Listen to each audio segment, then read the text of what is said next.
G'day, I'm Tom, and we're going to go over airway assessment and patient positioning today. First of all, we'll discuss the indications that are involved for this procedure. So obviously, we're going to perform an assessment and position the patient appropriately before we're going to do any form of airway intervention, so intubation or other airway management. It's especially important for a can't oxygenate or a can't intubate, can't ventilate situation. It's a good way of preparing if you anticipate some airway deterioration or identify a patient with a difficult airway.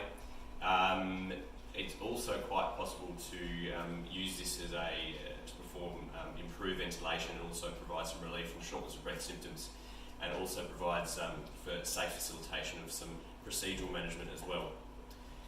So we'll go over the procedure now. First of all, obviously scene safety and an appropriate position for the patient is important, so that means getting into a well-lit environment that's protected from the elements as much as possible, and also establishing 360-degree access to the patient. You need to discuss with other clinicians present what the plan is going to be in regards to your airway management, and also what roles other clinicians will have, so they have identified parts to play in the process, and also if you identify any risks or challenges pertaining to the airway. And then you also need to ensure that all of your equipment is set up appropriately as well, including your basic, advanced and emergent airway devices. So in the initial airway assessment, the first things that you are going to want to address urgently are an airway emergency.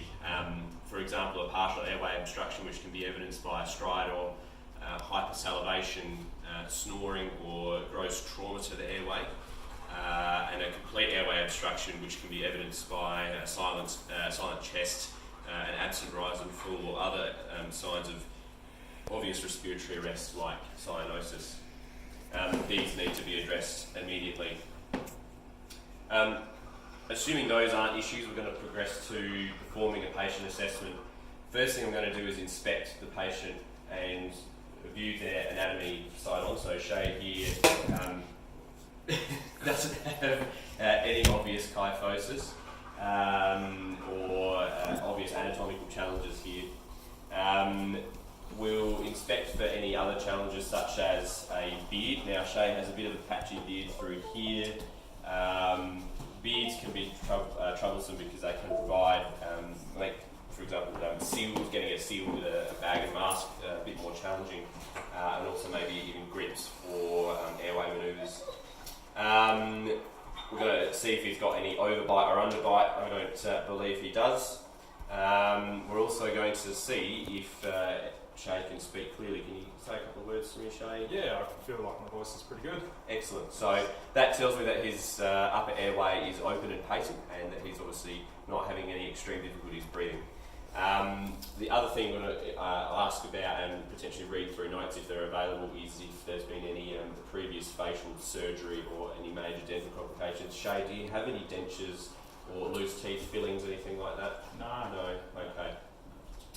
Okay. Next, we're going to go for the conscious patient. There's a few other manoeuvres that we can do. The first is the Melancholy Score. So Shay, can I get you to open your mouth as wide as you can and poke your tongue out for me? Cool. So that's a grade 1 view. Shay, can I also get you to open your mouth and insert as many fingers as you can, probably about 3 fingers. Excellent. So that tells me he can fit 3 fingers in his mouth, which means that we've got good access to the oral cavity. We're also going to assess some of the hyoid mental distance and thyroid distance. So I can fit 3 fingers between the hyoid bone and the mandibular protrusion, and I can fit 2 fingers between the hyoid and the thyroid area as well. The other thing I need to get you to do, Shay, is can I get you to inhale through your nose, and can I get you to exhale through either nostril?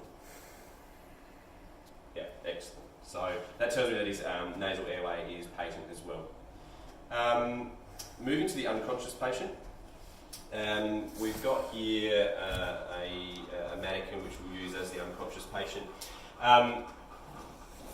Obviously there's a number of elements of the examination that can be performed in a conscious patient that you can't do in this situation, but we can modify that. So we're going to continue to look first and see if there's any obvious issues with anatomy for the patient. There's no obvious kyphosis. The chest has a normal presentation. There's no obvious facial trauma or anything I can see here, and all of the teeth are intact rather. We can inspect the mouth. I can see by manually opening the mouth, I can see the uvula quite clearly, and I can also fit a few fingers there as well. We need to also then look for any obstructions, which I can't visualise at the moment, and the patient doesn't appear to be obese.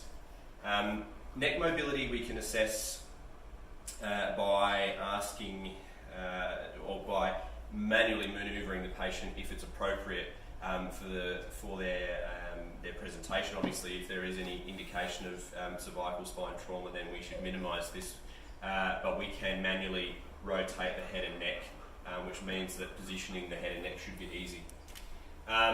We should then perform, and this can be done in both the conscious and unconscious patient, an auscultation of the chest fields with a stethoscope, and also obtain some saturation reading with the monitor prior to intervention as a baseline.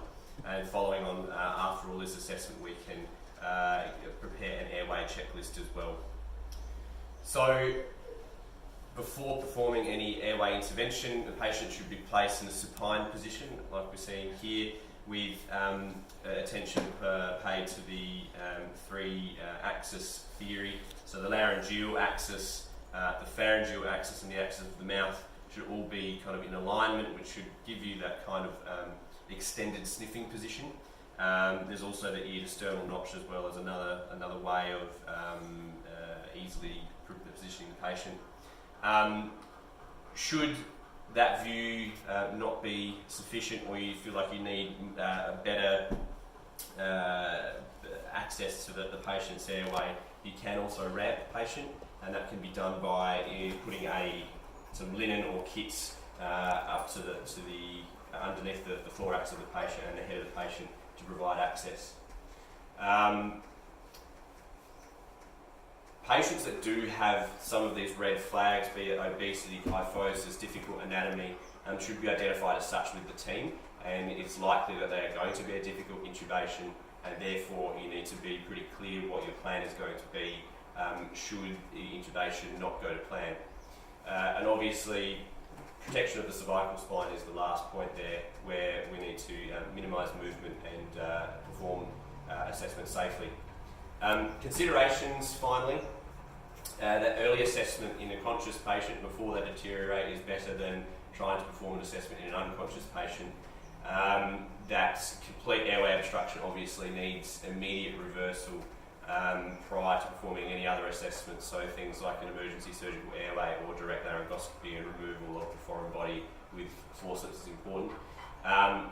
Getting other clinicians involved in the assessment and positioning of the patient is very important as well, especially if the patient's unconscious. And obviously communication is paramount, and having everyone on the same page, including what your fallback plans are going to be, reduces the chances of error and procedural failure.